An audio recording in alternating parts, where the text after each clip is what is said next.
আসসালামু আলাইকুম dear learners. Shahjahanpur job solution coaching সেন্টারের পক্ষ থেকে ধন্যবাদ। শুরুতেই ভয়েস শাট দ্য ডোর, মানে দরজাটি বন্ধ করো। এটা হচ্ছে ইম্পারেটিভ সেন্টেন্স। তো ইম্পারেটিভ সেন্টেন্স লেট দিয়েও শুরু হয় অথবা ভি ওয়ান থেকেও শুরু হয়। লেট অথবা ভি ওয়ান থেকে শুরু হয়। লেট থাকলে লেটই দিতে হবে।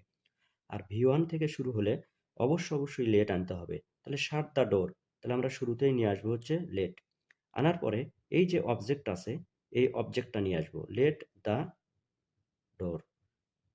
তারপরে আমাদের দিতে হবে ভয়েসের নিয়ম অনুযায়ী বি ভার্ব দিতে হবে, অর্থাৎ বি ভার্ব বি আকারেই লিখবো। লেট দ্য ডোর বি, এই বি ভার্বের পরে ভার্বের ৩ নম্বর ফর্ম। তাহলে ভার্বের ৩ নম্বর ফর্ম শাট হবে হচ্ছে শাট শাট শাট, SHUT শাট। অনেকেই শাটের দেয়, এটা কিন্তু মানে ভুল হবে। সো আমাদের দিতে হবে শার্টের ৩ নম্বর ফর্ম শার্ট, অর্থাৎ প্রথমে লেট, তারপরে হচ্ছে অবজেক্ট, হ্যাঁ লেট, অবজেক্ট হচ্ছে দ্য ডোর, তারপরে হচ্ছে নিয়ম অনুযায়ী বি, তারপর হচ্ছে শার্ট শার্ট শার্ট। তো এই হচ্ছে ইম্পারেটিভ সেন্টেন্স। ধন্যবাদ সবাইকে। আসসালামু আলাইকুম।